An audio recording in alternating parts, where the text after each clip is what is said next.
All right, let's talk about a big one. That choice you made this morning, what to have for breakfast, which shirt to wear. Did you actually make it? Or was it just the end result of a million tiny causes and effects stretching back your entire life? Today, we're diving into a really wild idea about free will. So if you've ever wondered who's really running the show, do me a favor and hit that subscribe button. You're not going to want to miss this. Now, to even begin to tackle free will, our source material says we have to start somewhere else entirely. We have to look at this deep, deep human obsession we all have, the fear of death. I mean, think about it. So much of what we do, the jobs we take, the families we build, it's all in some way an attempt to build something that lasts, to kind of push back against the idea that one day we'll be gone. And here's where it gets really interesting. This slide breaks down a huge distinction. See, the actual stuff you're made of, all your atoms and molecules, that stuff is basically immortal. The laws of physics say it can't be destroyed. It just gets rearranged into other stuff. But the specific pattern of those atoms, the one-of-a-kind arrangement that you call you, yeah, that's temporary. That's the part that dies. So if all your bits and pieces are going to be around forever, what part of you is so terrified of dying? It's not your atoms, right? They don't care. This question, well, it leads us directly to the main character of our story today, the ego. Okay, so what is this thing inside us that is so scared of its own expiration date? The source we're looking at calls it the ego. But, and this is important, it's probably not the ego you're thinking of, like someone being arrogant. It's something much deeper.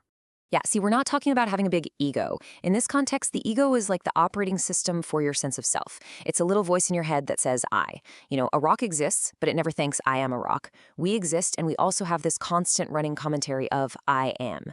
That feeling, that sense of being a separate I, that is the ego.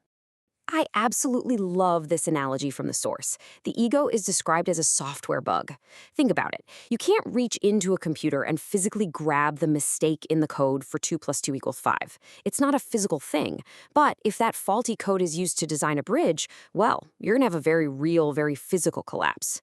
The ego is just like that. It's this non-physical idea of me that has massive real-world consequences. And this, right here, is where we get to the core of it. If this ego, this feeling of I, is just a product of a physical brain operating in a physical body, is it actually free? Or is it just another domino falling in a line that started with the Big Bang? So let's just walk through the logic that the source lays out. Step 1. The physical world runs on cause and effect. Simple. A ball drops because of gravity, it doesn't choose to fall. Step 2. Our ego, our sense of self, is a product of that physical world. It's created by our genes, our brain chemistry, everything we've ever learned.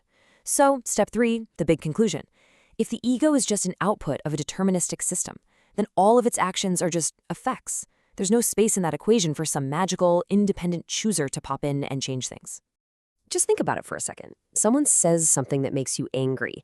Did you choose to feel that rush of heat, that clenching in your jaw? Or was it an automatic, conditioned response baked into you by your biology and your life experiences? Even the words you use to yell back, you didn't invent them, they were given to you by your culture. It's all just a chain reaction. So, are we just meat puppets? Is everything just predetermined? Well, according to the source, no.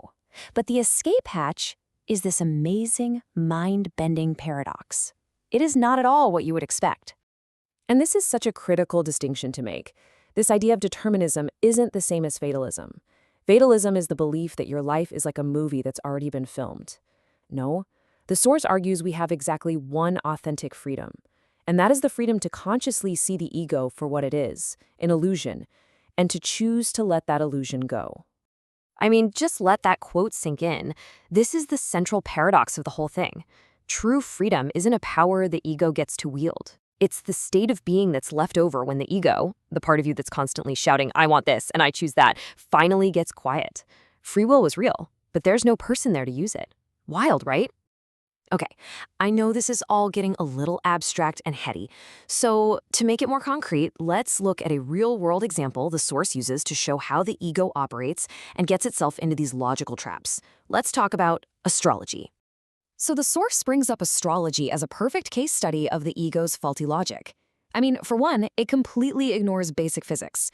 The gravitational pull of the doctor who delivered you was way stronger than the pull of Mars. But the deeper point is why people are drawn to it. It's because the ego craves a map. It wants to predict the future to feel in control. And that leads to this hilarious paradox. If your destiny is already written in the stars, then what's the point of paying for a reading to tell you how to change it? And look, this isn't really about bashing astrology. Here's why this matters. It's a perfect illustration of our human tendency to look for external excuses. It is so much easier for the ego to say, oh, I'm having a bad day because Mercury is in retrograde, than it is to do the hard internal work of taking responsibility for our own state of mind. So what's the big takeaway from all of this? True freedom, or what some might call liberation, isn't about suddenly getting superpowers to break the laws of physics. You're not going to start levitating. It's about a radical shift in your point of view. It's about being able to live your life totally engaged in this deterministic world, but without that constant, nagging, stressful illusion that there's a separate little you inside who's supposed to be in control of it all. And that leaves us with this final, really provocative question. If everything we think of as us, our hopes, our dreams, our choices, is just the output of a complex biological machine, then to experience real freedom, does that us, the chooser, have to disappear entirely? Whew, that's a lot to chew on, I know. I'd love to hear what you think down in the comments. If this deep dive gave you some food for thought, hitting that like button really helps us out, and be sure to subscribe so you don't miss our next one. Thanks so much for watching.